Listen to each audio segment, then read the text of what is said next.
Halo, balik lagi dengan gua Om Ardi Gendut ya. Pagi ini sebelum berangkat kerja, gua mau sharing sedikit ya. Beberapa komentar, bukan beberapa komentar, satu komentar sih, yang mungkin nggak cuman Mas ini atau Mbak ini yang bertanya.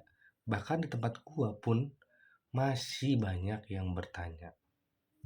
Mengenai apa? Mengenai tambahan. Simpel sih pertanyaannya. Tapi ini sering ditanyain orang. Kalau tambahan atau suplesi atau top up kredit itu, perlukah Bang survei lagi? Simpel ya, tapi sering banget orang nanyain. Nah, logikanya gini ya, namanya bank, mau tambahan, mau kredit baru, itu kan mengeluarkan uang ya enggak? Artinya ada dana yang keluar. Dan yang keluar artinya apa? Ketika dana sudah keluar, resiko bank meningkat dong, ya kan? Ya, ketika ada dana baru keluar, walaupun itu adalah dana tambahan, artinya bank mengeluarkan uang dong. Artinya bank menambah risiko. Risiko apa yang terpapar bank ketika dalam proses kredit adalah risiko kredit. Risiko kredit apa? Yaitu adalah gagal bayar. Itu aja sih intinya. Risiko kredit itu gagal bayar. Gagal bayar dari nasabah peminjam ke bank. Itu risiko paling utama ya. Nah, untuk menanggulangi itu, ya bahasa banknya itu mitigasi risiko. Wah, bahasa kerennya di bank tuh gitu. Intinya sih untuk menyikapi itu, untuk mengurangi resiko tersebut, apa yang dilakukan bank melalui petugas bank akan mensurvei kembali usaha yang sudah ada. Karena beberapa kasus gue pernah nemuin usahanya udah nggak ada. Dia minta tambahan, oke Pak tambahan yuk. Kita kunjungan Pak. Wah kok kunjungan lagi Pak? Ya iya Pak, kan tambahan perlu kunjungan Pak. Ya saya nggak nyebutin secara prinsip ya. Dia kayak ngalang-ngalangin tuh pas ternyata pas saya diem-diem di sana usahanya udah nggak ada. Bisa, bisa. Nah, itu satu contoh. Ada kasus lagi bukan usahanya nggak ada. Kan kita tetap kunjungan ke jaminan dong ke rumahnya ya, yang dikontrakin dia lah. Ternyata pas kita kunjungan jaminan, jaminannya sudah roboh bangunannya. Jadi yang di sana hanya tanah aja.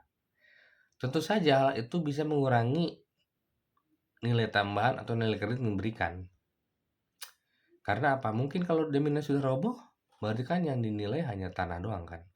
Kalau tanah doang yang dinilai berarti kan otomatis nilai jaminan juga berkurang dong. Nah, itulah fungsinya ketika kita minta tambahan ada orang minta tambahan, kita survei kembali. Bahkan beberapa kasus istrinya yang datang minta tambahan, ternyata pas dikunjungi suaminya udah meninggal 1 bulan lalu.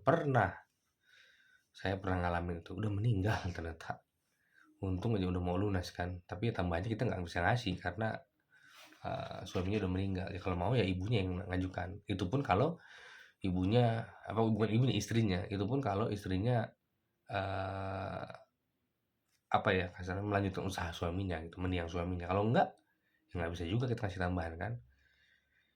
Jadi intinya mungkin pembelajaran juga, bukan belajar informasi, apapun itu namanya bank menambah resiko.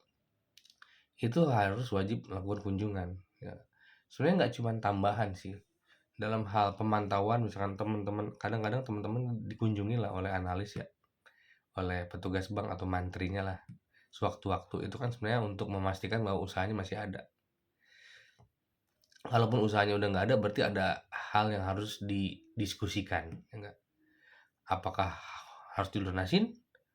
Apakah tetap lanjut misalkan di cover oleh usaha yang lain? Bisa aja kan, Pak usahanya udah nggak ada sih Pak, cuman saya buka franchise baru Pak daerah sini. Itu perlu kunjungan, perlu.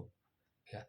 Artinya apa? Segala terjadi sesuatu terhadap nasabah, mau usahanya berubah, misalkan kalau perusahaan pengurus perusahaannya berubah, itu wajib diketahui oleh perbankan selaku yang memberikan kredit.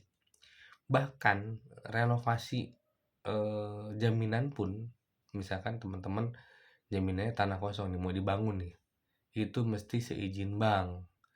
Bikin aja izin tertulis, Pak saya mau ini. Paling tidak artinya bank mengetahui. Apalagi kalau jaminannya misalkan dirobohin. Karena udah tua, dirobohin dulu Pak, mau ituin tanah, jadiin tanah. Itu harus betul-betul harus izin bank. Karena apa? Karena jaminan sebenarnya berkurang nilainya, ya enggak? Bagi bank itu suatu kerugian. Kalau sewaktu-waktu ada sesuatu, misalkan amit-amit ya, dijual, dilelang, kan nilai udah turun, ya nggak? Cover nggak kredit, kan itu kan harus diketahui oleh pihak bank juga. Makanya teman-teman, apapun yang terjadi selama masih ngutang, mau ke jaminan, mau ke perusahaan, yang berhubungan dengan kredit, itu harus izin bank ya, karena biasanya tertulis di perjanjian kredit.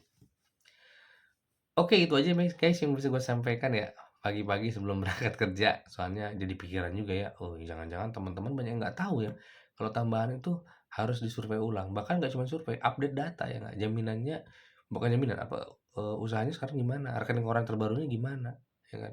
Izin usahanya masih berlaku atau sudah tidak berlaku, kan harus dilihat juga itu.